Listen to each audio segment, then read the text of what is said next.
ప్రభునామను మీ అందరికీ మరొకసారి శుభములు వందనాలు తెలియజేస్తున్నాను. దయచేసి అందరూ కూర్చోవలసిందిగా మనవి చేస్తున్నాను.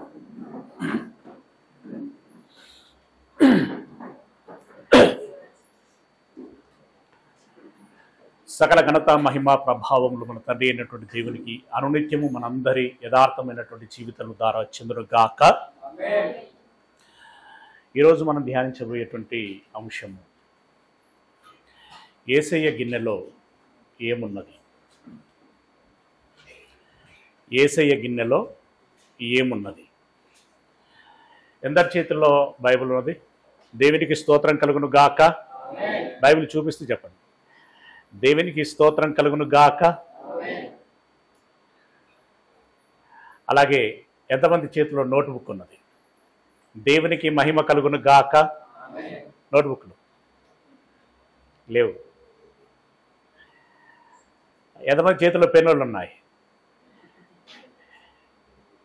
దేవునికి స్తుతులు స్తోత్రములు అనునిత్యము చెందును గాక. అంటే ఒక్కొక్కటి తగ్గుతూ వచ్చింది. దయచేసి గమనించండి. యవనస్తులం, మన చేతిలో బైబిల్ ఉండాలి. అలాగే రాసుకోవటానికి నోట్బుక్ కూడా ఉండాలి, పెన్ను కూడా ఉండాలి. దయచేసి వచ్చేటువంటి మాసానికి అవి కలిగి సిద్ధపడి రావాల్సిందిగా మనవి చేస్తున్నాం. యేసు గిన్నెలో ఏమి ఉన్నది? ప్రేమైనటువంటి దేవుని వారులారా, ఈరోజు క్రైస్తవుల యొక్క పరిస్థితిని మనము ఆలోచించినట్లయితే ఆచారాల మీద ఉన్నటువంటి ఆసక్తి దేవుని మాటలను వినే విషయంలో ఉండుటలేదు. అవునా కాదా? మీరే ఆలోచించండి. ఈ లెంట్ డేస్లలో కొంచెం భక్తి పెరిగినట్లుగా అనిపిస్తూ ఉంటుంది. ఆ తర్వాత యథా మామూలే. దేవుని మాటలను వినుటకి ఆసక్తి చూపించకపోవటం మూలంగా నెలకొంటున్నటువంటి సమస్య ఏంటంటే, దేవుడు తన హృదయాంతరంగములో కలిగి ఉన్నటువంటి ఆలోచన ఏదైతే ఉందో అది ఏ భావమైతే మనకు చెప్పాలని తలంచి ఉంటున్నాడో అది మనకు తెలియకుండా పోవచ్చున్నది. ఇది కడు విచారకరమైనటువంటి బాధాకరమైనటువంటి విషయం. మన తండ్రి, మన దేవుడు, మన సృష్టికర్త మనకు వినిపించాలి అని అనుకున్నటువంటి భావము వినలేకుండా ఉంటున్నటువంటి పరిస్థితి ఏర్పడుతున్నది. నేర్చుకోలేనటువంటి పరిస్థితి ఏర్పడుతున్నది. ఇకపోతే నేడున్నటువంటి సంఘములన్నీ, ఆ మాటకొస్తే ఇక్కడ ఉండేటువంటి సంఘము కూడా ఒక పార్శ్వములో మత్తులో ఉన్నాయి.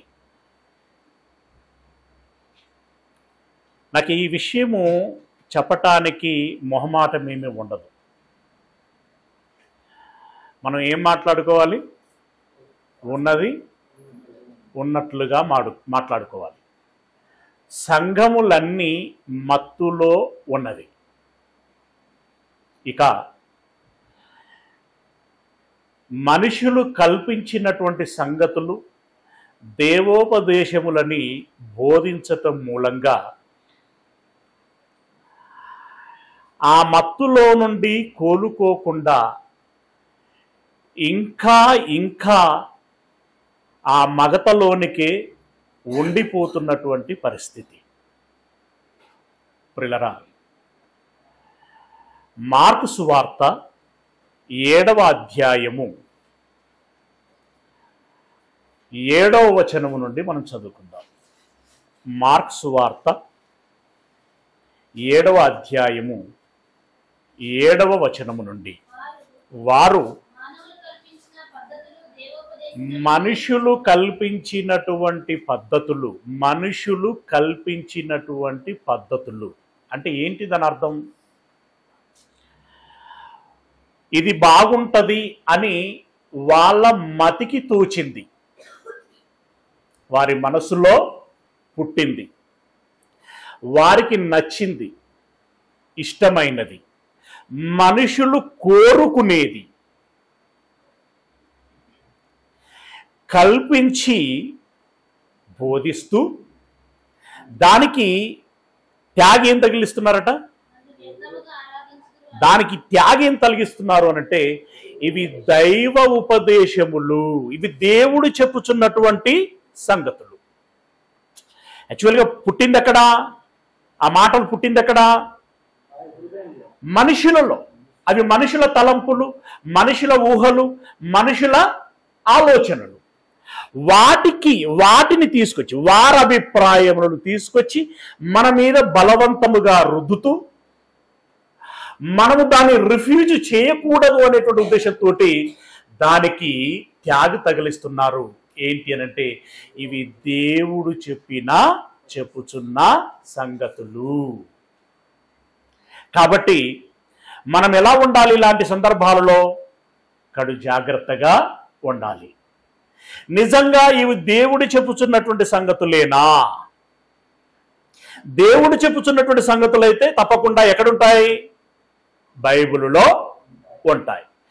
బైబిల్లో లేకుండా నువ్వు ప్రపంచమంతా తిరిగి వచ్చి అంటే ప్రపంచములో ఉన్నటువంటి సంగతులన్నీ తీసుకొచ్చి నీవు చెప్పినా అవి దేవుడు మనకు చెప్పదలుచుకున్నటువంటి సంగతులు కావు. మనుషులు కల్పించినటువంటి సంగతులు దేవోపదేశములని బోధించుచు నన్ను వ్యర్థముగా ఆరాధించుదురు. దీనివలన ఏమైనా ప్రయోజనం ఉందండి? వారు చెప్పింది వారి మతిలోనిది.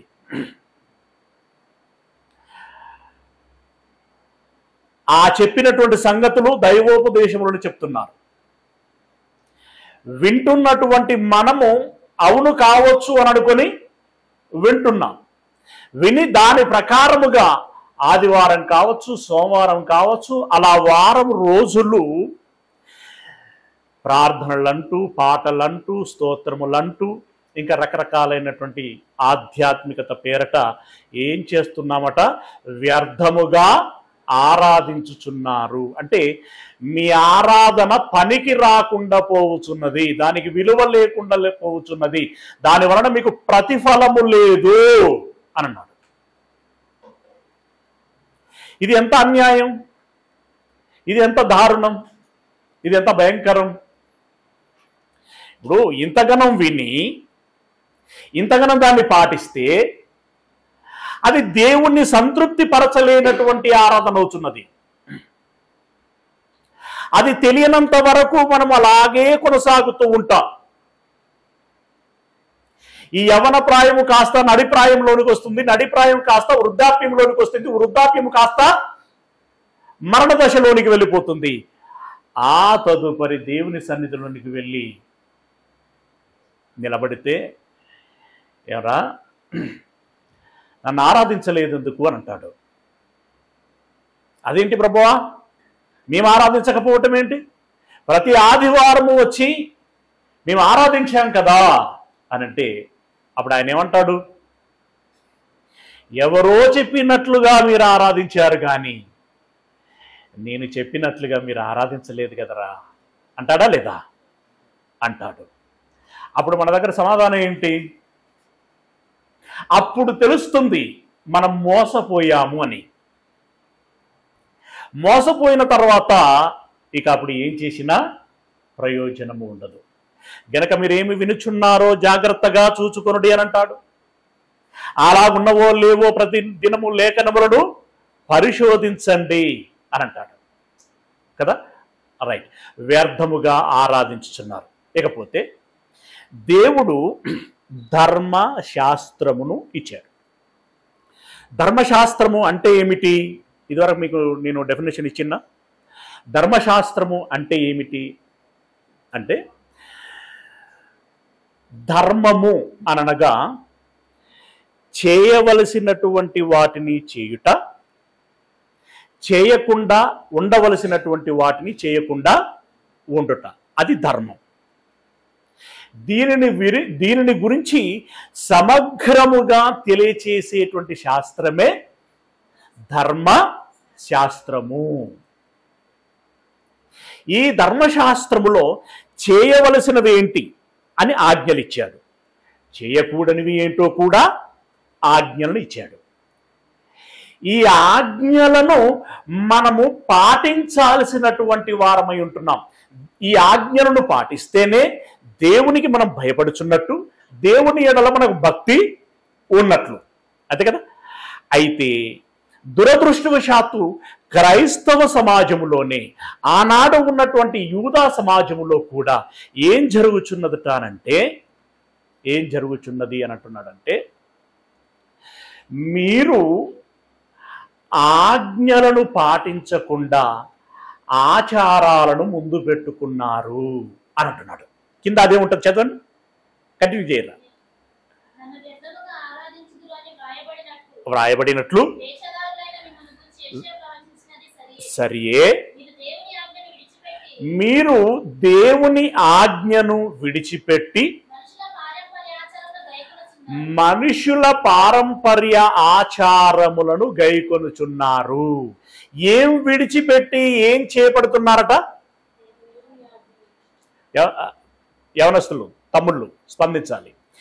ఏం విడిచిపెట్టి ఏమి ఆచరిస్తున్నారట? ఆజ్ఞలను విడిచిపెట్టి ఆచారాలను పాటిస్తున్నారట. ఇది మీరు ఒప్పుకుంటారా? ఇది సమంజసకరమేనా? ఇది దేవుడికి నచ్చుతుందా? నచ్చదు. ఓకేనా? ఆజ్ఞలను విడిచిపెట్టి ఆచారాలను పాటిస్తున్నారు. ఇంకా ఇంకా మరియు ఆయన, మీరు మా పూర్వీకుల నుండి ఇలాగే చేస్తున్నారు, మా పెద్దలు ఇలాగే చేస్తున్నారు, మా పెద్ద బోధకులు ఇలాగే చేపిస్తూ వచ్చారు, మా డయాసిస్ విధానము ఇది, మా డినామినేషన్ విధానం ఇది, గనుక మేమును ఇలాగే చేసుకుంటూ వస్తున్నాము, ఇలాగే చేస్తున్నాము. ధర్మశాస్త్రములోని దేవుని ఆజ్ఞలను మనం అనుసరించాలా? డినామినేషన్లు, డయాసిస్ల యొక్క సిద్ధాంతాలు ఏవైతే ఉంటాయో వాటిని మనం పాటించాలా? స్పష్టతనివ్వాలి.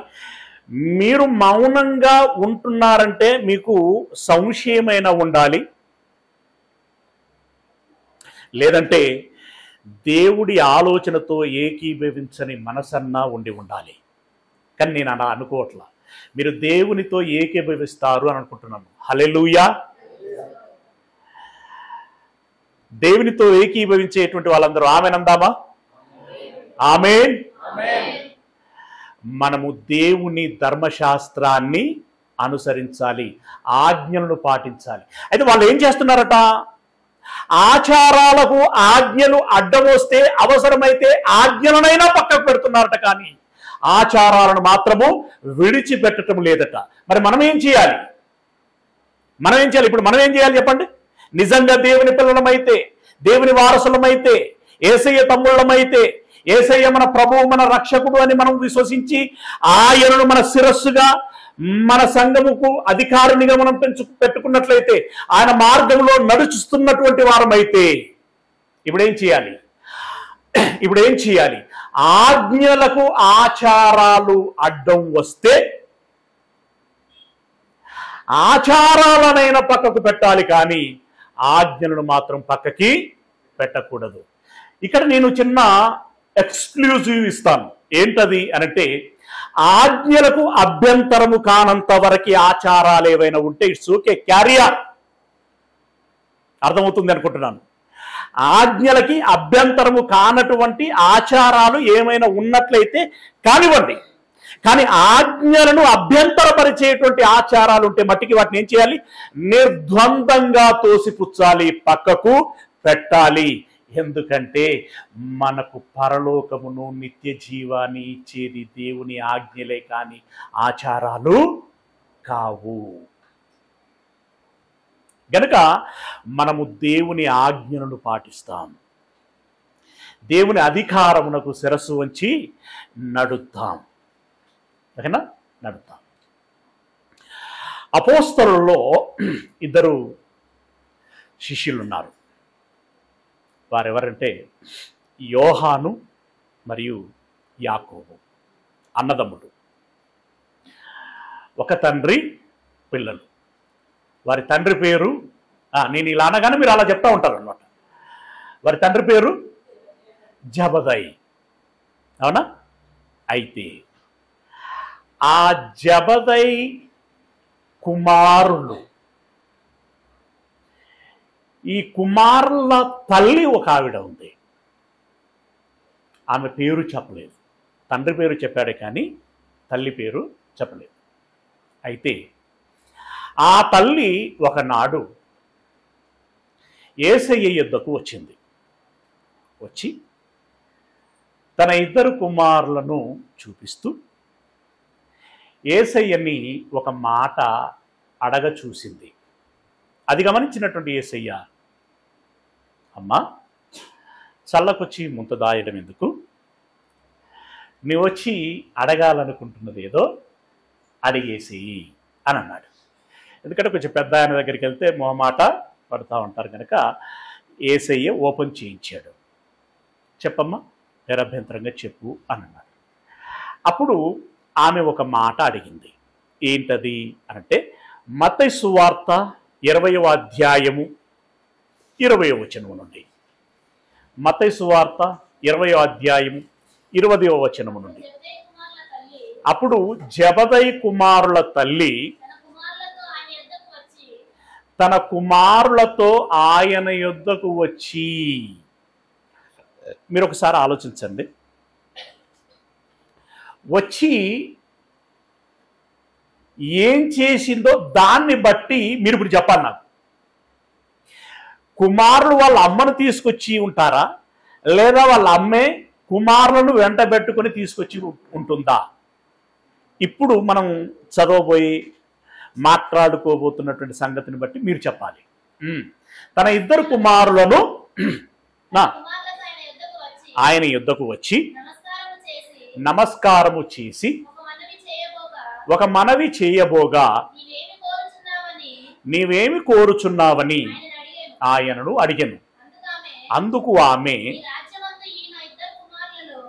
అయ్యా, నీ రాజ్యమందు, అంటే ఏ రాజ్యం? పరలోక రాజ్యం. పరలోక రాజ్యం అంటే పరలోక స్వాస్థ్యములో ఉండేటువంటి విషయాన్ని గురించి మాట్లాడుతున్నది ఆమె. ఇప్పుడు పరలోకములో దేవుడు మహాసింహాసనమునందు ఆసీనుడై ఉంటాడు. ఆయన కుడిపార్శ్వమున ఎవరు కూర్చుంటారు? యేసయ్య. తెలిసిందే కదా మనకి. ఈ యేసయ్య కట లెఫ్ట్ సైడ్ ఒక సీటు, రైట్ సైడ్ ఒక సీటు రిజర్వ్ చేయాలట. అలా అమ్మడుగుచున్నది, ఈ నా ఇద్దరి కుమారులకి నీ కుడివైపున ఒకరిని, ఎడమ వైపున ఒకరిని కూర్చుండబెట్టుకో. అలా కూర్చుండబెట్టుకుంటానని మీరు నాకు మాట ఇవ్వండి అని అడిగింది. ఆమె అడిగింది ఏమన్నా మామూలు మాట అండి? మామూలు విషయమా? పెట్టక గురి ఎంత ఖతర్నాక్గా పెట్టిందంటే, పరలోకములో ప్రభు తర్వాత స్థానము ఏదైనా ఉన్నది అంటే అది నా ఇద్దరు కుమారులకే దక్కాలి అని పెట్టింది. ప్రియులరా, ఆ మాట ఏదో వాళ్ళు రోజు యేసయ్యతో ఉంటున్నారు కదా, యోహాను యాకోబులు, వాళ్ళే అడగొచ్చు కదా. సరే, అది తప్ప ఒప్ప అనే సంగతి పక్క పెడదాం, కాసేపు ఆగుదాం. కానీ ఆ అడగటం ఏదో వారే అడగొచ్చు కదా. వాళ్ళ అమ్మ వచ్చి అడిగిందంటే ఇప్పుడు ఎవరిని తీసుకొచ్చి అడిగిపిచ్చారని మనకు తెలుస్తున్నది, అర్థమవుతున్నది. అర్థం కాలేదా? మీకు అర్థం కావట్లేదంటే నాకు అర్థం రావట్లేదని దాని అర్థం. మీకు అర్థం కాలా? ఇప్పుడు వాళ్ళ అమ్మ ఏమడిగింది? నీకు ఇరువైపులా నా 2 కుమారులు కూర్చుండులాగున సెలవిమ్ము అని అడిగింది. అవును కదా? అయితే ఆమె రోజు యేసయ్యతోటి ఉండేదా? అప్పుడప్పుడు ఉంటుందా?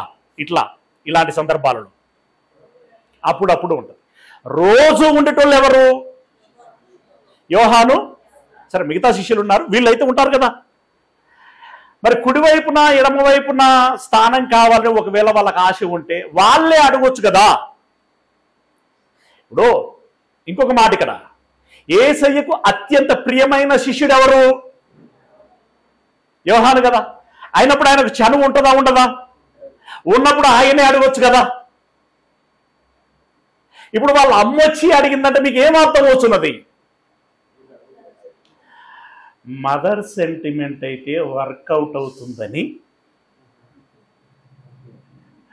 వాళ్ళు వాళ్ళ అమ్మను తీసుకొచ్చి అడిగిపించారు. ఎందుకంటే వాళ్ళకు రోజు మనకి అప్పుడప్పుడు కనబడుతూ ఉంటుంది బైబిల్ అంతట్లో, మనలో గొప్పవారెవరు, శిష్యులలో మనలో గొప్పవారెవరు, పరలోక రాజ్యంలో మనలో ఎవరు గొప్పవారంగా ఉండబోతున్నాం అనేటువంటి డిస్కషన్ జరుగుతూ ఉంటుంది. దానికి యేసయ్య ఎప్పుడు మందలిస్తూనే ఉంటాడు. తనను తాను హెచ్చించుకున్నవాడు తగ్గించబడును, తను తాను తగ్గించుకున్నటువంటి వాడు హెచ్చించబడును.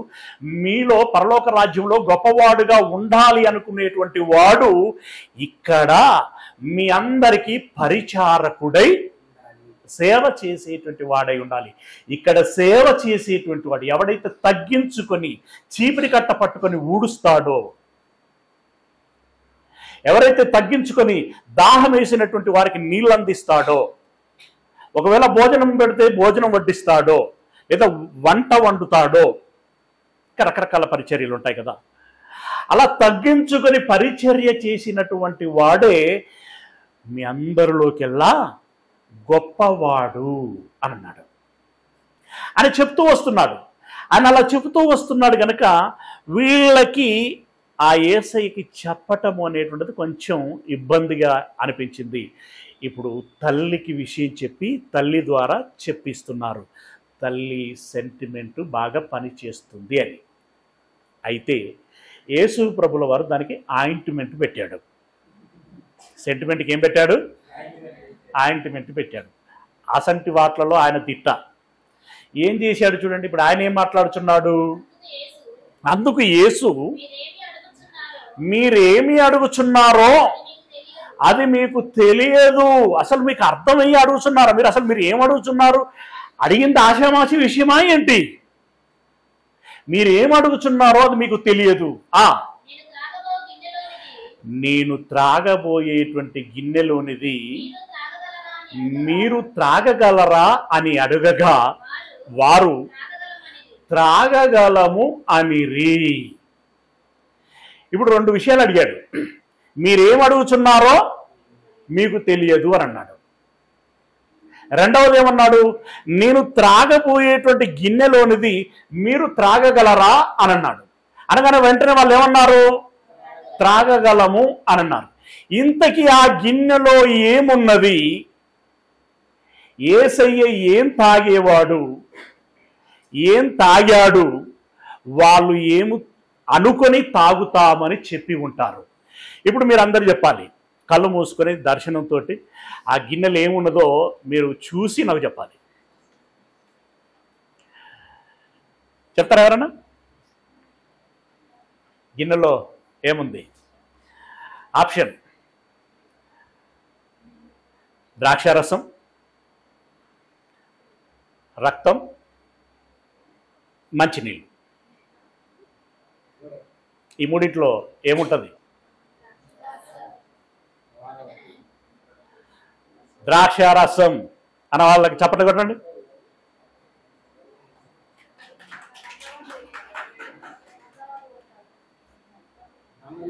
చిన్నోడు చెప్పిండు కాబట్టి పెద్దలు మీ ముందు కొట్టాలని కొట్టలేదు మీరు.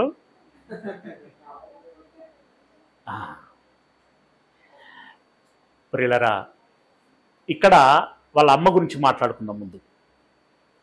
కొడుకులు ముచ్చటపడి రామ్మ ఒకసారి నువ్వు చెప్పమ్మా అనంటే వచ్చింది, అడగనైతే అడిగింది. ఇప్పుడు తల్లికి పిల్లలకు అంటే కుమారులకి ఏమర్థమైంది అనంటే యేసయ్య బోధల్లో పరిపాటిగా 2 పదాలు ఎప్పుడు వస్తూ ఉంటాయి. ఒకటి పరలోకం, రెండవది నరకం. ఇప్పుడు పరలోకము ఒకటి ఉందని వాళ్ళకి తెలిసింది, అది వాళ్ళకి ఇష్టమైంది, అక్కడికి వెళ్ళాలని మనసైంది. పరలోకము ఉన్నదని తెలిసింది, ఆ పరలోకమునకు వెళ్ళుటకు ఇష్టపడ్డారు. కానీ ఆ పరలోకానికి ఎలా వెళ్ళాలో వాళ్ళకు తెలియదు. ముఖ్యంగా అమ్మకు తెలియదు, పరలోకమునికి ఎలా వెళ్ళాలో తెలియదు.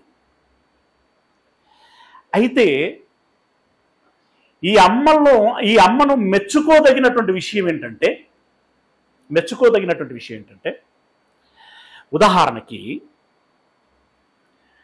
మీరు హార్ట్ఫుల్గా ఒప్పుకోవాలి, లేదా మీరు గమనించిన ప్రార్థనలు బట్టి అయినా చెప్పాలి. ఎవరైనా ప్రార్థన చేసినప్పుడు గమనిస్తూ ఉంటారు కదా. మూడవది, ప్రార్థన రిక్వెస్ట్లు పాస్టర్ గారికి వెళ్తూ ఉంటాయి స్లిప్ల రూపంలో కదా. ఆ ప్రార్థనలలో ఏ విషయాలు ఉంటాయి ఎక్కువగా? నిజాయితీగా చెప్పాలి. ఇక్కడ ఏదో మళ్ళీ ఈ టాపిక్ ఏటో ఉన్నట్టున్నది, ఎందుకైనా మంచిది అని చెప్పేసి సెన్సార్ చేయకండి, ఉన్నది ఉన్నట్టుగా చెప్పండి. ఏం విషయాలు ప్రార్థన రూపంలో దేవునికి చేరతాయి? చదువుల నిమిత్తం, ఉద్యోగాల నిమిత్తం, వివాహాల నిమిత్తం, అవునా, అనారోగ్యాల నిమిత్తం, ఇలా ఇంటి సమస్యలు ఎన్నైతే ఉంటాయో వాటన్నిటి గురించి మనం ప్రార్థన చేస్తాం. వీటి గురించి నేను ప్రార్థన చేయకూడదు అని నేను చెప్పట్లేదు సుమా. సిగ్గుపడకుండా చేయండి అన్నాడు, విసుగు చెందకుండా చేయండి అన్నాడు. ఇంకేమన్నాడు? కంటిన్యూయస్గా ఎడతెగక చేయండి అని అన్నాడు. చేయండి, కానీ ఈ ప్రార్థన చేస్తున్నటువంటి వారిలో దేవా మాకు పరలోకాన్ని ఇవ్వండి అని అడుగుచున్నటువంటి వారు ఎంతమంది? ఎప్పుడైనా మీ జీవితంలో దేవా నాకు పరలోకాన్ని ఇవ్వండి అని అడిగిన వాళ్ళు చేయొద్దండి. ఒకరిని చూసి ఒకరు ఎత్తుతాను. మీరు కనుక చేసి ఉంటే దన్న ఏం చేసేవారు? మీరు సడన్గా లేపేవారు. ఒక 4-5 చేతులు లేచాయి అంటే ఇప్పుడు ఒక భార్య తన భర్తకి కిరాణపు సరుకుల చిట్టా ఇచ్చినట్టు దేవునికి మన సమస్యలన్నిటినీ ఏకరువు పెడతాం. కానీ నాకు రక్షణ కావాలి, నాకు నిత్య జీవం కావాలి, నాకు పరలోక స్వాస్థ్యం కావాలి అని ఈ విషయంలో, ఈ కోణములో అడగటము అనేటువంటిది చాలా రేరుగా ఉంటుంది. ఈ అమ్మ ఈ పిల్లలకి ఈ లోక సంబంధమైనటువంటి విషయాలను గురించి అడగలేదు. ఏమడిగింది? పరలోకము కావాలి అని అడిగింది. ఇక్కడ ఆమెను మెచ్చుకోదగినటువంటి విషయం ఏంటంటే కనీసం ఆమె అడిగింది. మొదటిది, అడగనటువంటి వాళ్ళు ఎంతమంది ఉంటారు.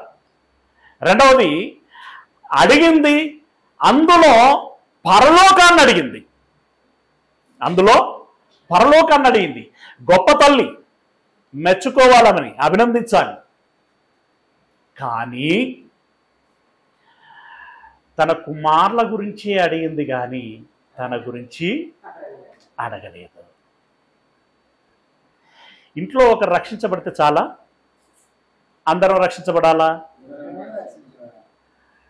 ఆ తల్లికి ఆ విషయం గమనించలేదు. నా పిల్లలు రక్షించబడితే చాలు, నేను ఏమైనా పర్వాలేదు అనుకున్నదేమో. కానీ అది కరెక్టా? ఎవరి ఆత్మకు వారు ఉత్తరవాదులు. మనల్ని మనము రక్షించుకోవాలి, ఇంకొకరిని రక్షించాలి, మన కుటుంబ సభ్యులని రక్షించుకోవాలి. మామూలుగా ఏదైనా పెళ్లిళ్ళకి ఫంక్షన్లకి వెళ్ళామనుకోండి, ఎవరైనా మనల్ని పిలిస్తే ఇంట్లో నుండి ఒకరు పోతే చాలు అని అనుకుంటాం కదా. కానీ ఇప్పుడు పరలోకమునకు పిలుస్తున్నాడు, పిల్లలారా నా యుద్ధకు రండి అన్నప్పుడు మా ఇంట్లో నుండి ఒకరిని పంపిస్తాం ప్రభువా అని అన్నాం అనుకోండి, సరిపోతుందా? నో, అందరము వెళ్ళాలి. ఈ అమ్మ ఆ విషయాన్ని గమనించలేకపోయింది అని అనుకుంటున్నాను. అవునా? పిల్లల కోసం అడిగింది, తన కోసము అడగలేదు. ఇంకొంతమంది కుటుంబాలలో మా ఇంట్లో మా కొడుకు సేవకుడు అయ్యాడు, అంటే పాస్టర్ అయ్యాడు, మా కొడుకును సేవకు అప్పగించేశాం. మరి మీరు ఇక ఒకరిని అప్పగించేశాం కదా, ఇక మేము మా పనుల మీద తిరుగుతాము అని అనుకుంటూ ఉంటారు. అది కరెక్టా? కాదు. సేవకు అప్పగించటం గొప్ప విషయం, కానీ నీవు కూడా దేవునిలో ఉండాలి, దేవుని పరిచర్యలో ఉండాలి. ఇది ఆ అమ్మ విషయంలో మనం గమనించేటువంటి విషయం. ఇక నేను త్రాగేటువంటి గిన్నెలోనిది మీరు త్రాగగలరా? ఇప్పుడు అడిగింది మామూలు విషయం కాదు, ఎంత గొప్ప విషయం అనంటే పరలోకము. అంటే ఇక మనకంటూ ఏదైనా ఉత్తమమైనది, అత్యుత్తమమైనది కావాలి అనంటే, అదేదైనా ఉన్నది అనంటే అది పరలోక స్వాస్థ్యం కదా. అంత ఉత్తమమైనటువంటి దానిని అడిగింది, కానీ ఆ ఉత్తమమైనటువంటి దానిని ఎలా పొందుకోవాలో అది తెలియకుండానే ఆమె అడిగింది. అప్పుడు యేసయ్య అన్నాడు, మీరేం అడుగుతున్నారో మీకు తెలియదు, మీకు తెలుసా, మీకు తెలుసా అనంటూ నేను త్రాగబోయేటువంటి గిన్నెలోనిది మీరు త్రాగగలరా అని వారిని అడిగారు. అడిగితే వారు ఆలోచించి చెప్పారా, ఆలోచించకుండా చెప్పారా, కానీ వెంటనే అక్కడ మనకు సందర్భం ఆ ఫ్లో చూస్తూ ఉంటే క్షణం కూడా జ్ఞాపకం లేకుండా, ప్రభువా అదేంటి, అనుమానం ఎందుకు, రోజు తాగుతలేమా, ఇక ముందు కూడా తాగుతాము అన్నంత ఈజీగా చెప్పేశారు. నేను త్రాగబోయేటువంటి గిన్నెలోనిది మీరు త్రాగగలరా అంటే వాళ్ళు ఏమన్నారు చూడండి, వెంటనే త్రాగగలము అనివి. ఆయన మీరు నా గిన్నెలోనిది త్రాగుదురు కానీ, అంటే ఇప్పుడు త్రాగుదు వాళ్ళు ఆలోచించకునో మాట అనేసారు, త్రాగుతాము అని అన్నారు. అప్పుడు దానికి యేసయ్య మీరు తాగలేరు అని అనలా, త్రాగుదురు అని అన్నాడు. అంటే త్రాగగలరు అంతని అర్థం. త్రాగుదురు కానీ నా కుడి వైపునను ఎడమ వైపునను కూర్చోనిచ్చుటకు అది నా వశములో లేదు. మరి ఎవరి వశంలో ఉంది? ఏమంటే ఎడమ వైపున కుడి వైపున కూర్చుండ పెట్టుకునేటువంటి అధికారము, ఆ నిర్ణయము ఎవరి వశంలో లేదట? యేసయ్య వశంలో లేదు. మరి ఎవరి వశంలో ఉన్నది అని అంటున్నాడు? నా తండ్రియు మీ తండ్రియునైనటువంటి దేవుడి వశములో ఉన్నది. ఆయనే ఎవరు ఎక్కడ కూర్చోవాలో నిర్ణయిస్తాడు,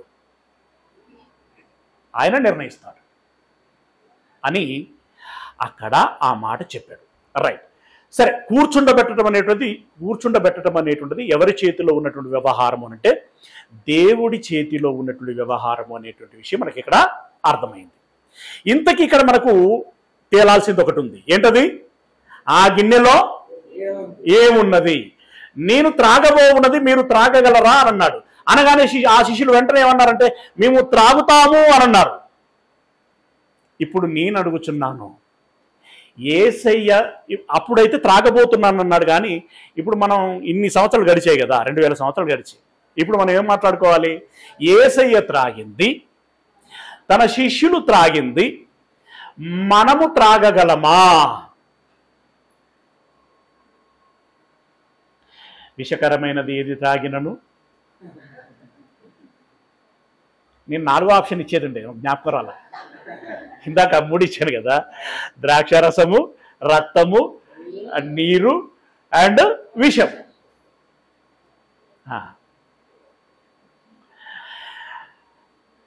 భయమవుతుంది అన్న? రైట్. ఇప్పుడు ఆ శిష్యులు మేము త్రాగగలము అని అన్నారు కాన్ఫిడెన్షియల్గా. ఇప్పుడు నేను మిమ్మల్ని అడుగుతున్నాను, మీరు త్రాగగలరా? త్రాగుతాము అనంటే త్రాగుతాము అని చెప్పండి, త్రాగము అనంటే త్రాగము అని చెప్పండి, ఏదో ఒకటి చెప్పాలి. మౌనంగా ఉంటే మనం కూడా కొన్నిసార్లు ఏమవుతుంది, వెంటనే సర్వ్ అవుతుంది. సుమా, మీకు సర్వ్ చేస్తాం. ఆలోచించి చెప్పండి. మళ్ళీ అడుగుతున్నాను, యేసయ్య త్రాగిన గిన్నెలోనిది మీరు త్రాగగలరా?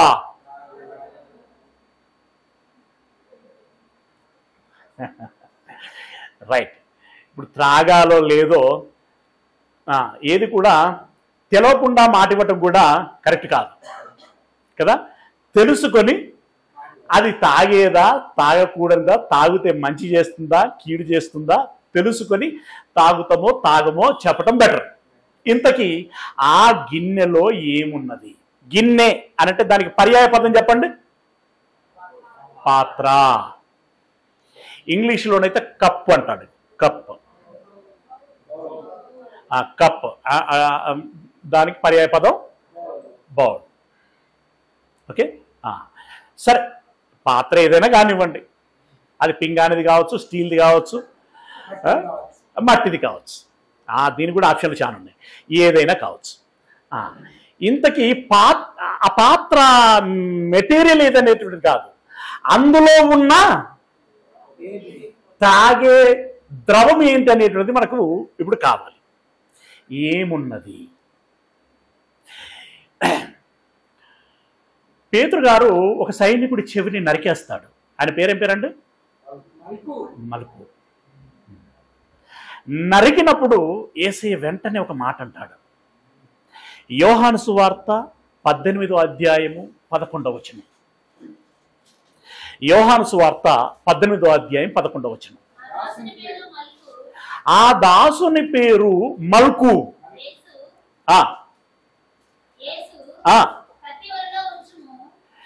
కత్తి వరలో ఉంచుము,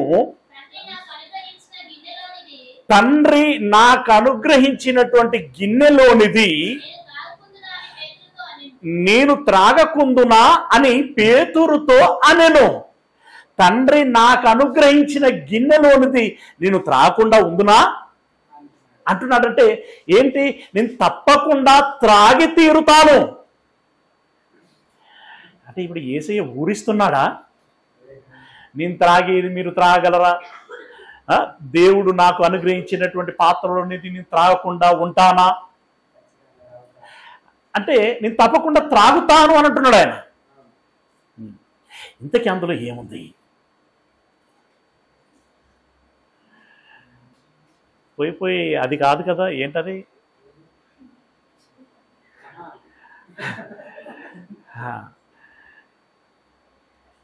సముద్రం చిలుకితే ఒకటి వచ్చిందట. ఏంటది? అమృతం. ఒకవేళ అందులో అమృతం ఉన్నదేమో, అలాంటిది అనుకోవాలి. మీకెంత మీ యొక్క ఆలోచన స్ట్రెంత్ ఏందో ఇక్కడ తెలవాలి. మీ ఆలోచన బలమేంటో తెలియాలి. అందులో ఒకవేళ అమృతం ఉన్నదేమో. అమృతం అంటే ఇక్కడ మనం అంటే దాన్ని ఇన్ జనరల్గా అర్థం చేసుకోవాల్సిన విషయం ఏంటంటే, అమృతము త్రాగినటువంటి వారికి ఏముండదు, అది ఆ కోణంలో ఆలోచించాలి అంతే. అంతేగాని అది తీసుకొచ్చి మళ్ళా పోస్తారు అని అట్లా ఆలోచించాలి. ఏముండదు. ఇప్పుడు యేసయ్య గెత్సెమనేటువంటి తోటలోనికి వెళ్ళి ప్రార్థన చేశాడు. ప్రార్థన చేస్తూ అక్కడ దేవునికి విన్నపించుకుంటున్నాడు. ఏమని? మత్తయి సువార్త 26వ అధ్యాయము 36వ వచనమా? మత్తయి సువార్త 26వ అధ్యాయము 39. ఈ గిన్నె గురించి మాట్లాడతాడు. ఆయన వచనం 39వ వచనం. నా తండ్రి సాధ్యమైతే ఈ గిన్నె నా యొద్ద నుండి తొలగిపోనిమ్ము, అయినను నా ఇష్ట ప్రకారము కాదు, నీ చిత్త ప్రకారమే కానిమ్మని ప్రార్థించెను. ఇందాక సైనికులు వచ్చినప్పుడు మల్కు గారి చెవి నరకబడినప్పుడు ఏమన్నాడు? ఈ దేవుడు నాకు అనుగ్రహించినటువంటి పాత్రలోనిది నేను త్రాగకుండా ఉందునా అని అన్నాడు. అంటే నేను త్రాగుతాను అని అన్నట్లుగానే చెప్పాడు. త్రాగుతాను అని చెప్పినటువంటి యేసయ్య ఇక్కడికి వచ్చేసరికి నీ చిత్తమైతే ఆ త్రాగే పాత్ర ఏదైతే ఉందో దాన్ని నా యుద్ధ నుండి తొలగించుము అని అంటున్నాడు. అదేంటి? త్రాగుతానన్నటువంటి ఆయన ఈ గిన్నెను నా యుద్ధ నుండి తీసి అంటున్నాడేంటి? అది నీ చిత్తమైతే అని అన్నాడు. నీ చిత్తమైతే ఈ గిన్నెను నా యుద్ధ నుండి తొలగించుము అంటే ఇప్పుడు మనకు కొంచెం డౌట్ వస్తుంది. అంతేనా? అనుమానం వస్తుందా లేదా? మనం ఇందాక అనుకున్నట్టుగా 4 ఆప్షన్లు అనుకున్నాం కదా, 4 5ది అయినట్టున్నది. 4ఏనా? 5 అమృతం, విషం, నీరు, ద్రాక్షారసం, రక్తం. ఇందులో ఏది ఉంటే ఆయన అనుమానపడి ఉండాలి? లేదా అనుమానం అనొద్దు, అది ఎందుకు రిక్వెస్ట్ చేసి ఉండాలి? అనుమానం అనొద్దు, రిక్వెస్ట్ అంటే దేవాన్ని చిత్తమైతే ఈ గిన్నెను నా ఎదురు తొలగించుము అని ఎందుకు అడిగి ఉండాలి? అంటే అందులో ఏదో త్రాగితే ఇబ్బంది పెట్టేటువంటి ద్రవము ఉన్నది. త్రాగితే ఇబ్బంది పెట్టేటువంటి అంటే ఈ భౌతిక ఈ జీవితానికి ఆయాసము కలిగించేటువంటి ఇబ్బంది పెట్టేటువంటి ద్రవము ఉన్నది అన్నట్టుగా మనకు అర్థమవుతుంది.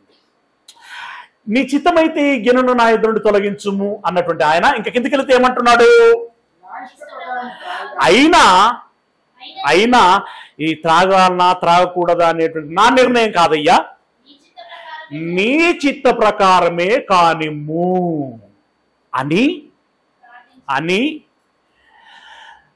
తన రక్తము స్వేద బిందువులుగా నేల రాలుతున్నటువంటి ఆ ఒత్తిడిలో దేవుడికి ప్రార్థన చేశాడు. అంటే ఎంత భయం గొల్పేటువంటి పరిస్థితుల్లో యేసయ్య, దేవా నీ చిత్తమైతే ఈ గిన్నెను నా యుద్ధ నుండి తొలగించుము, అయినా నా ఇష్ట ప్రకారం కాదయ్యా, నీ చిత్తము చొప్పుననే కానిమ్ము అని కంటిన్యూషన్ ప్రేయర్ అది 42వ వచనంలో చెప్తున్నాడు.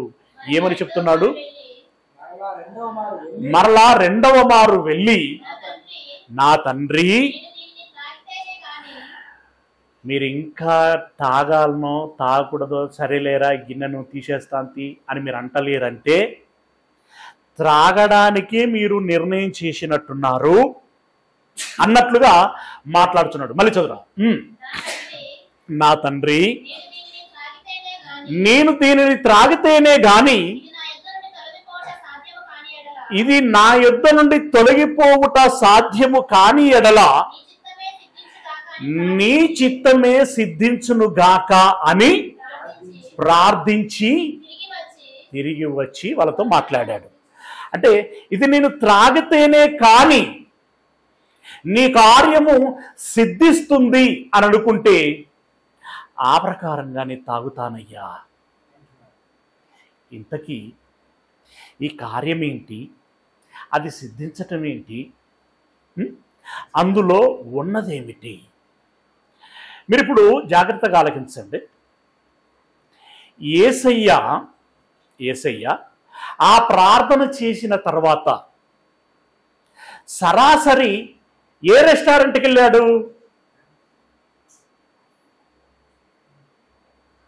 రెస్టారెంట్లకు వెళ్ళాల కదా.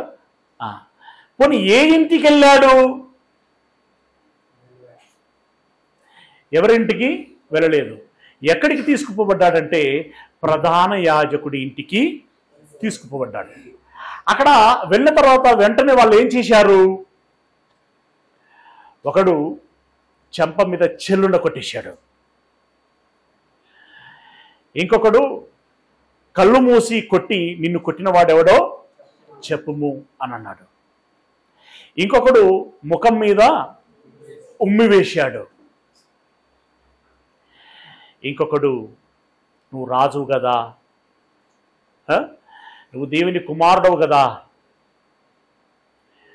నిన్ను నీవు నిర్దోషిగా నిరూపించుకో అని చెప్పి రకరకాలుగా ఎగతాళి చేశారు, అవమానపరిచారు, హేళన చేశారు.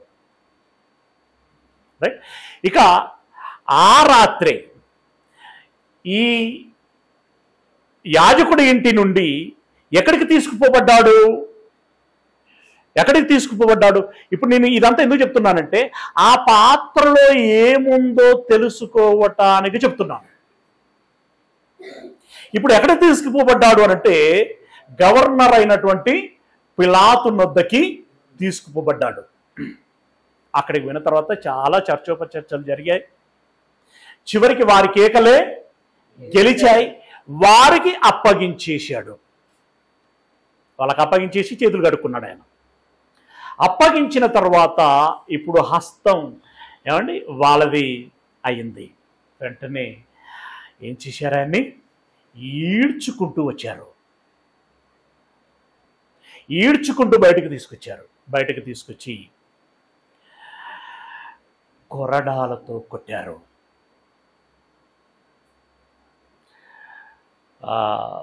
Fashion of the Christ film ఎంతమంది చూశారు? చూడలే? సినిమా చూడలే? ఫ్యాషన్ ఆఫ్ ది క్రైస్ట్ అని. కొన్ని కరుణామయుడు ఎంతమంది చూశారు? అరే, తెలుగుకు పాపులారిటీ బాగానే ఉంది. ఓకే, అది కూడా ట్రాన్స్లేషన్లో వచ్చినట్టున్నది, passion of the Christ. Okay, right. కరుణామయుల్లో చూపించారు, కొంచెం ఫ్యాషన్ ఆఫ్ ది క్రైస్ట్లో ఎక్స్ట్రీమ్గా చూపించారు. ఆ కొరడా దెబ్బల ఆ గీతల చారలు ఎలా ఉన్నాయండి? ఒక చెలుకను 3 సార్లు ఇరువాలు 3 సార్లు దున్నితే ఎలా గీతలు పడతాయో అలా ఆయన ఒంటి మీద దున్నబడింది. అవునా? తదుపరి నెత్తి మీద కిరీటం పెట్టారు. ఏం కిరీటం అది? అది ఎలా ఉంటుందండి? పెట్టగానే హాయిగా ఉంటుందా? ఉండదు. అది గుచ్చుకుపోతూ ఉంటుంది.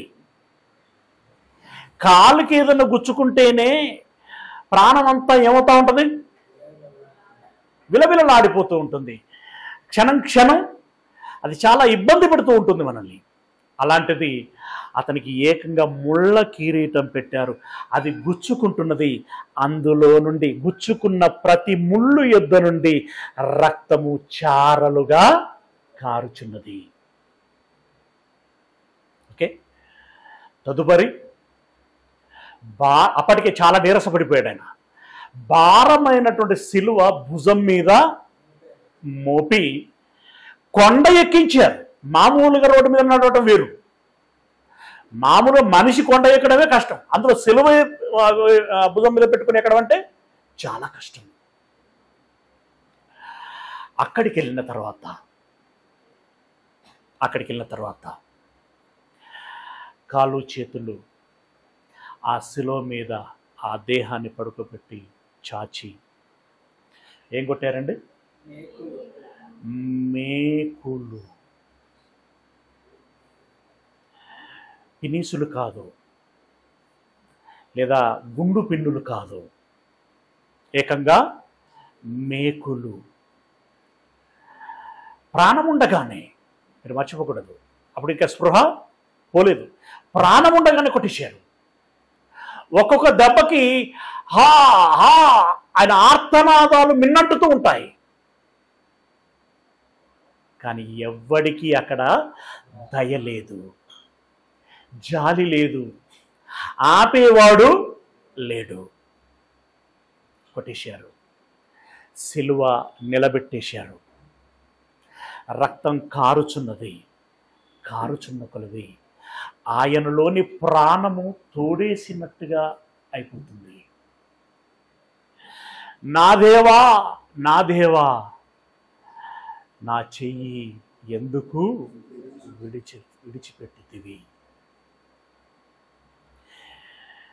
ఆయన ఆ అరామిక భాషలో ఏలి ఏలి లామా సబాక్తాని,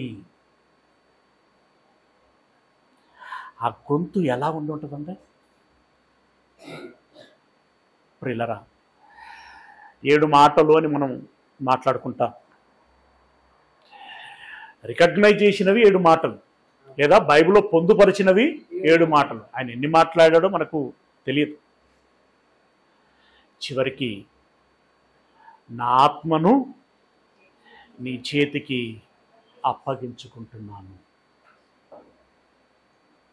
ఇప్పుడు చెప్పండి, దేవుడు నాకు ఇచ్చినటువంటి పాత్రలోనిది నేను త్రాగకుండా ఉందునా అన్నటువంటి ఆయన, దేవా చిత్తమైతే ఈ పాత్రను నా ఎదురు తొలగించుము అని ప్రాధేయపడినటువంటి ఆయన, లేదు ఈ పాత్రలోనిది త్రాగితేనే నీ యొక్క కార్యము సిద్ధిస్తుంది అని చెప్పి మీరు కోరుకుంటే అలాగనే నేను త్రాగుతానయ్యా అని చెప్పినటువంటి యేసయ్య ఏమి త్రాగి ఉంటాడు?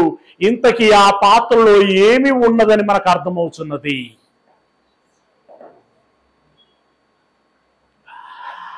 ఆ పాత్రలో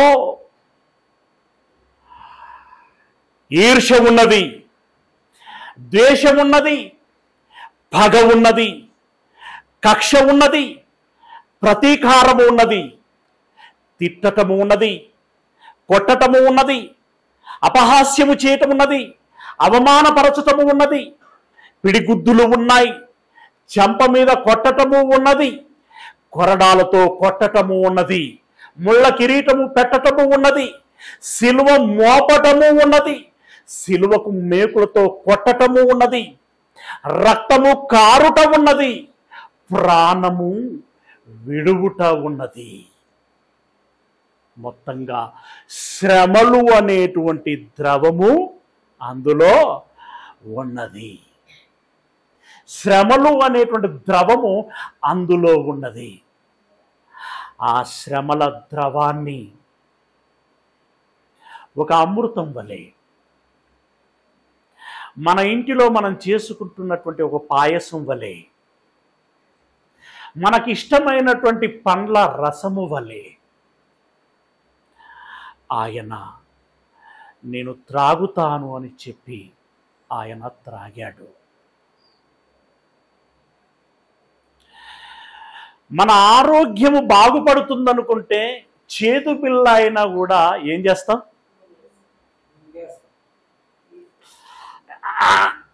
అనుకుంటా కూడా మింగేస్తాం.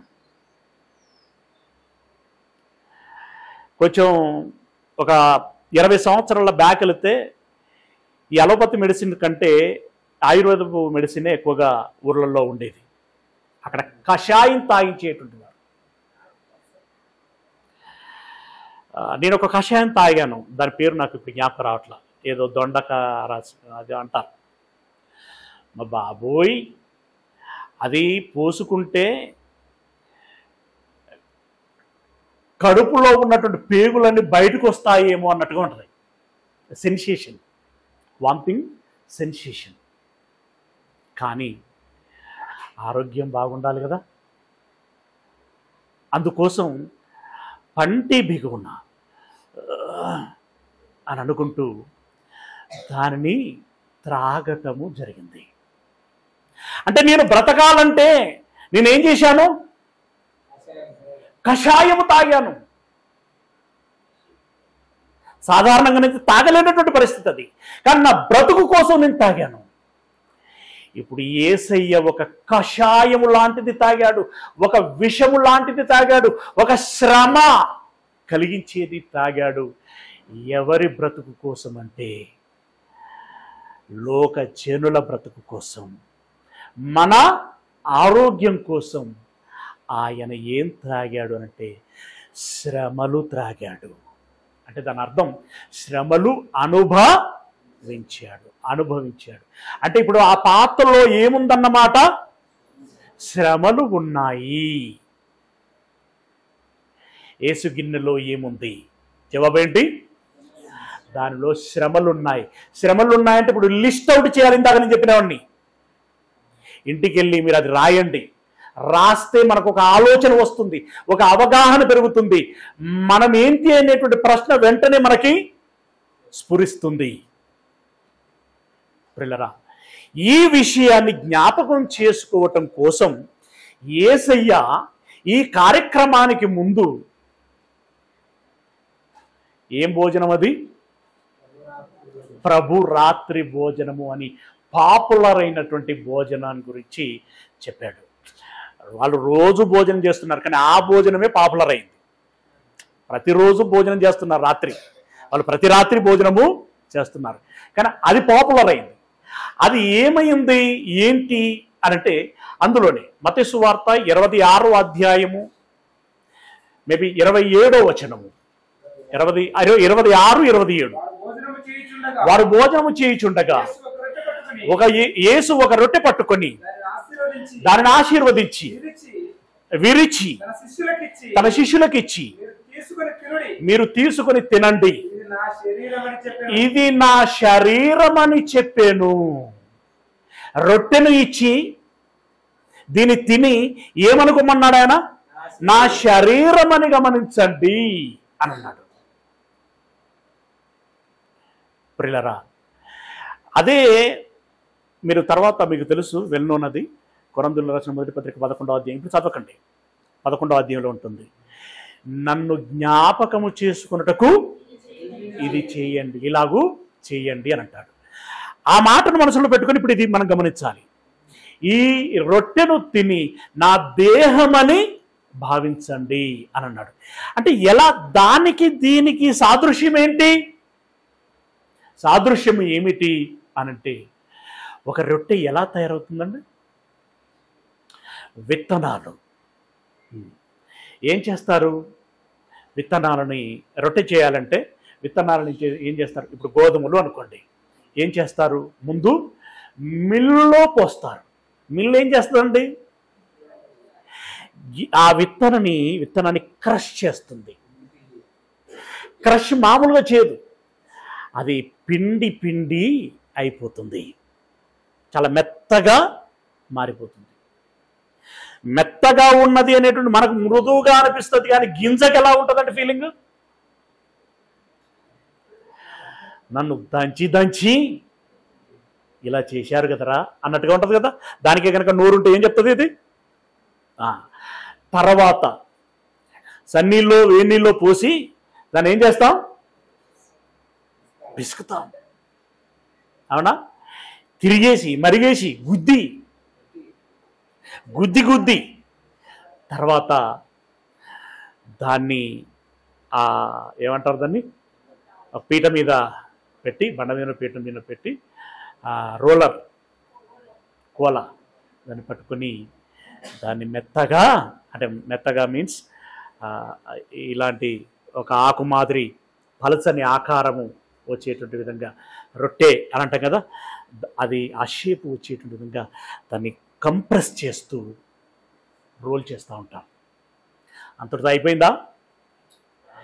వేడి పెనం మీద కాల్చేస్తాం. అంటే ఒక రొట్టె ఎలా తయారవుతుందో నా శరీరము అలా నలగొట్టబడింది. దీంట్లో పెద్ద ఫీల్ రాలే కదా మనకి, డైలీ యూజ్ కనుక అది నార్మల్గా అనిపిస్తుంది. ఊహించకుండా బైక్ మీద వెళుతున్నటువంటి ఒక యువకుడిని లారీ గుద్దేసి టైర్లు ఆయన మీద నుండి వెళ్ళిపోయాయి. తర్వాత అతన్ని చూద్దామని జనాలు వెళ్ళారు. ఇప్పుడు చెప్పండి, ఆ రూపం ఎలా ఉంటుంది? అప్పైపోతుంది. అంటే ఇప్పుడు ఆ శరీరం ఏమైనట్టు? నలిగిపోయింది, తల పగిలిపోయింది. తర్వాత అసలు అక్కడ తలకాయ కనపడట్లా. మెదడెక్కడుంది? అలా నలిగిపోయింది. ప్రియులారా, అంటే యేసయ్య దేహము అలా నలగగొట్టబడింది. అలా అర్థం చేసుకోవాల్సినటువంటి విషయం. అలాగే 27వ వచనంలో అంటున్నాడు, ఏమంటున్నాడు? గిన్నె పట్టుకొని కృతజ్ఞతాస్తుతులు చెల్లించి వారికి ఇచ్చి, దీనిలోనిది మీరందరూ త్రాగండి, ఇది నా రక్తము అనగా పాప క్షమాపణ నిమిత్తము అనేకుల కోసము చిందించబడినటువంటి నిబంధన రక్తము. దానికి పుట్టినోట్లు ఏముంటుందంటే కొత్త నిబంధన రక్తము. అంటే ఇప్పుడు ఇవి ఎందుకు చెప్తున్నాడు అంటే, మీ రక్షణార్థమై మిమ్మల్ని బ్రతికించుకోవటం కోసం నేను నా దేహాన్ని, నా రక్తాన్ని సమర్పించుకుంటున్నాను. నా దేహాన్ని ఎలా సమర్పించుకుంటున్నానంటే, ఒక రోలర్ కింద నా దేహాన్ని పెడితే ఒక అప్ప ఎలాగనైతే తయారైపోతుందో నా దేహం అలా నలిగిపోతుంది. అంతగా నేను త్యాగం చేసుకుంటున్నాను, సమర్పించుకుంటున్నాను. ఒక పండును చితక కొడితే, ఒక పండును ద్రాక్ష పండ్లని ఒక తొట్టిలో వేసి తొక్కుతే, ఇప్పుడు మిషన్లు వచ్చాయనుకోండి, త్రొక్కుతే ఆ పండంతా ఏమైపోతుంది? గుజ్జు గుజ్జు అయిపోతుంది, అందులో నుండి ద్రవము కారుతుంది. అలా నా రక్తము నా దేహము నుండి వచ్చింది. దీనిని మీరు జ్ఞాపకము చేసుకోండి. ద్రాక్షారసం రొట్టె తీసుకునేటప్పుడు నిజంగా ఫీల్ అయి తీసుకునేటువంటి వాళ్ళు ఎంతమంది అంటే, ఇదంతా తాగి అంటాడు, ఒక స్టేట్మెంట్ ఇస్తాడు, ద్రాక్షారసం బాగలేదండి, చేదుగా ఉంది అంటాడు. అంటే ఆయనకి ఎట్లుండాలన్నమాట? తీయగుండాలి. అంటే తాగి చేదుగా ఉంది, తీయగా ఉంది అని అంటున్నావే, కానీ త్రాగినప్పుడు నువ్వు చేయవలసినటువంటి విషయం ఏంటో తెలుసా? త్రాగినప్పుడు యేసయ్య తన ప్రాణము పెట్టి ప్రేమ ఎట్టిది అని నిరూపించాడు. మీరును మీ ప్రాణములను మీ సహోదరుల నిమిత్తము పెట్టబద్ధులమై ఉన్నాము అనేటువంటి విషయాన్ని మీరు జ్ఞాపకం చేసుకోవాలి. యవనస్తులారా, మీరు జాగ్రత్తగా వినండి. యేసయ్య ఒకనాడు యవన ప్రాయములోనే త్యాగమయ్యాడు మన కోసం. ఇప్పుడు నన్ను జ్ఞాపకము చేసుకోవటానికి ఇది చెయ్యండి అని అన్నాడు. అంటే ఆ రొట్టె ద్రాక్షారసం తీసుకున్న ప్రతిసారి దాని పరమార్థం ఏదైతే ఉందో, మనము పాశ్చాత్తాపపడాలి, మనము మారు మనసు పొందాలి, మనము బాప్తిస్మము తీసుకోవాలి, మనం పరిశుద్ధులము అవ్వాలి, మరలా పాపపు జోలికి వెళ్ళకూడదు, క్రీస్తు యేసు మార్గములో నడవాలి. యేసయ్య ఎలాగనైతే ప్రజల రక్షణార్థమై తన జీవితాన్ని అంకితం చేశాడో, మనమును మన జీవితాన్ని అంకితము చేస్తూ యేసయ్య నడిచిన మార్గములో నడవాలి అనేటువంటి విషయాన్ని జ్ఞాపకం చేసుకుని దేవునికి మాట ఇచ్చి ఆ మాటను నెరవేర్చేటువంటి వారముగా ఉండాలి. ద్రాక్షారసం తీసుకున్న ప్రతిసారి అలా నువ్వు దేవునికి మాట ఇవ్వాలి, ఇచ్చిన మాటను నెరవేర్చాలి.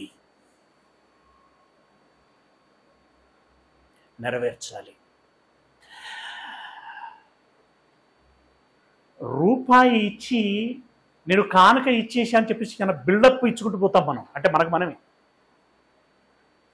కొంచెం ఎవరైనా పెద్ద మొత్తం ఇచ్చారనుకోండి, ఏమంటారు? నా పేరు చదవాలి, నా పేరు ప్రకటన చెయ్యాలి.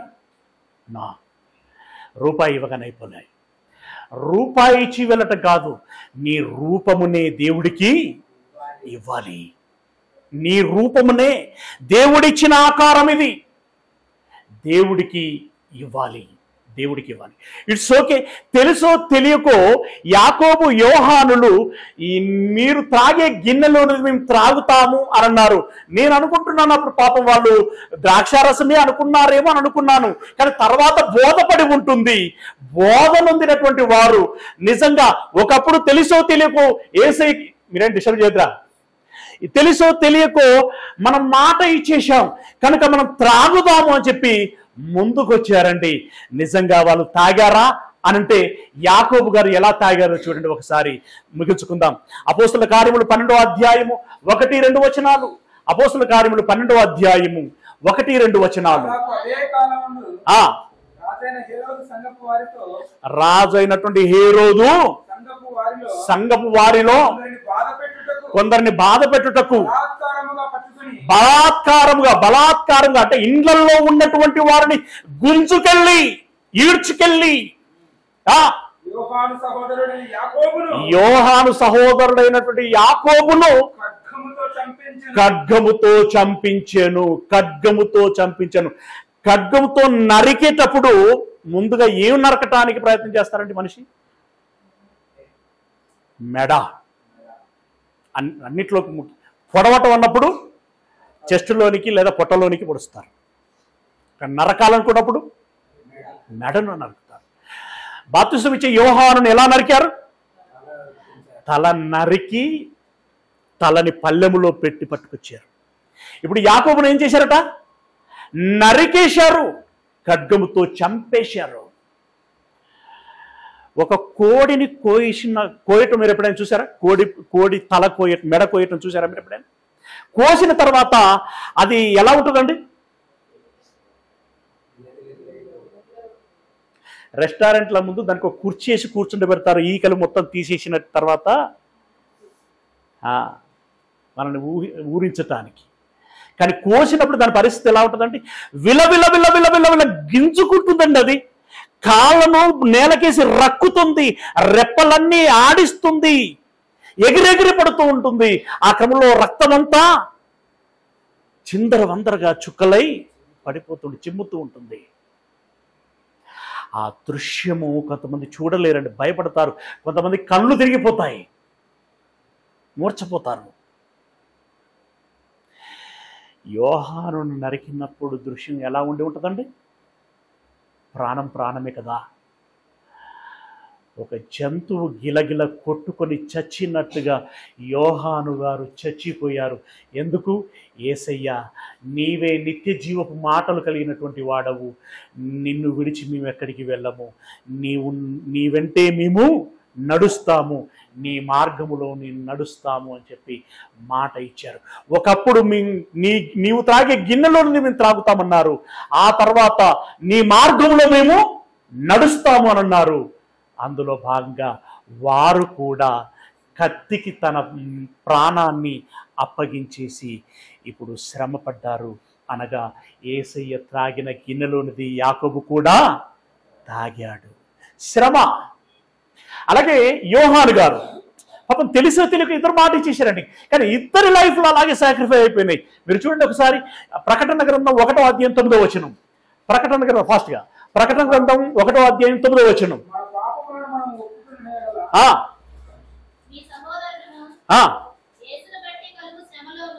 యేసును బట్టి కలుగు శ్రమలోను రాజ్యములోను సహనములోను పాలివాడనైన యోహానను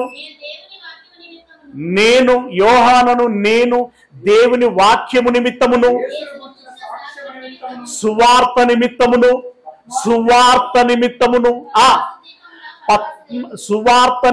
సువార్తలో ఏముంది? ఆత్మలను రక్షించుటకు శక్తి గల వాక్యం ఉంది. ఆత్మల రక్షణార్థమే దాని అర్థం. సువార్త నిమిత్తమును పద్మాసు ద్వీపమున పరవాసినై ఉంటిని. పద్మాసు ద్వీపం అంటే ఏంటండి? చుట్టూ నీరే ఉంటుంది, సముద్రం ఉంటుంది, మధ్యలో ఇంత మట్టి దిబ్బ ఉంటుంది. బ్రిటిష్ వారి కాలంలో భయంకరమైన నేరస్తులని ఏ జైల్లో వేసేవారట? అండమాన్ జైల్లో వేసేవారట. అండమాన్ జైలు అంటే ప్రపంచానికి ఒక గుబుల్,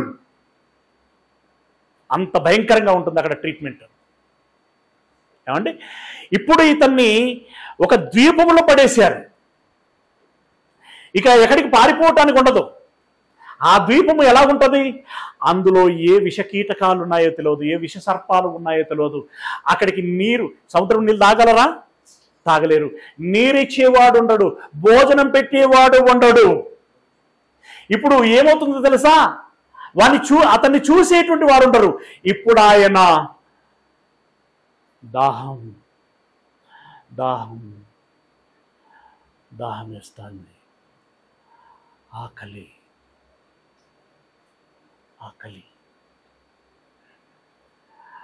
అలా అరుస్తూ అరుస్తూ అరుస్తూ చివరికి ఆ క్షీణించి నాకు దాహం వేస్తుంది అని అనగలిగేటువంటి ఓపిక కూడా ఉండదు. మెల్లిగా మెల్లిగా మెల్లిగా సుప్త దశలోనికి వెళ్ళి చివరికి ఏమవుతాడు అతడు? ప్రాణము విడిచిపెడతాడు. యేసయ్య గిన్నెలోనిది త్రాగాడా లేదా? తాగాడు. ఇచ్చిన మాట నిలబెట్టుకున్నారు. మనలో బాప్తిసం ఇచ్చినటువంటి మనం అందరం దేవునికి అప్పుడు మాట ఇచ్చామా లేదా? ఏమని? నేను మారుచున్నాను దేవా, నేను ఇక పాపము చెయ్యను దేవా, పరిశుద్ధంగా బ్రతుకుతాను దేవా, నీ మార్గంలో నడుస్తాను దేవా, నీ చిత్తము చొప్పున బ్రతుకుతాను దేవా, నువ్వు చేయమన్నవి చేస్తాను దేవా, నువ్వు వద్దన్నవి చేయకుండా నిగ్రహంగా ఉంటాను దేవా, పరిచర్య నిమిత్తమై పాటుపడతాను దేవా, ప్రతి ఆదివారం చర్చికి వస్తాను దేవా, ఆరాధన చేస్తాను దేవా, ప్రతిరోజు ప్రార్థిస్తాను దేవా, పాట పాడి స్తుతిస్తాను దేవా, నిన్ను గురించినటువంటి యేసయ్యను గురించినటువంటి సాక్ష్యం ప్రజలకు పంచుతాను దేవా, కొన్ని ఆత్మలనైనా నేను రక్షించడానికి నా వంతు పాత్ర నేను పోషిస్తాను దేవా అని మాట ఇచ్చామా లేదా? బాప్తిసం తీసుకున్న వారి గురించి అడుగుతున్నాను నేను. ఆ ఇచ్చిన మాటను మనం ఏం చేయాలి? నెరవేర్చాలి. బాప్తిసం తీసుకున్నటువంటి వారు ఈ మాటలను మధ్యలో పెట్టుకోండి. తీసుకుపోయేటువంటి వారు ఈ మాటలు నెమరు వేసుకున్నాకనే బాప్తిసము తీసుకోండి. Wish you all the best. దేవుడు మీ అందరికీ తోడై ఉండును కాక. ఈ సమయం జనార్దను ముందుకు వచ్చి వాక్యము నిమిత్తము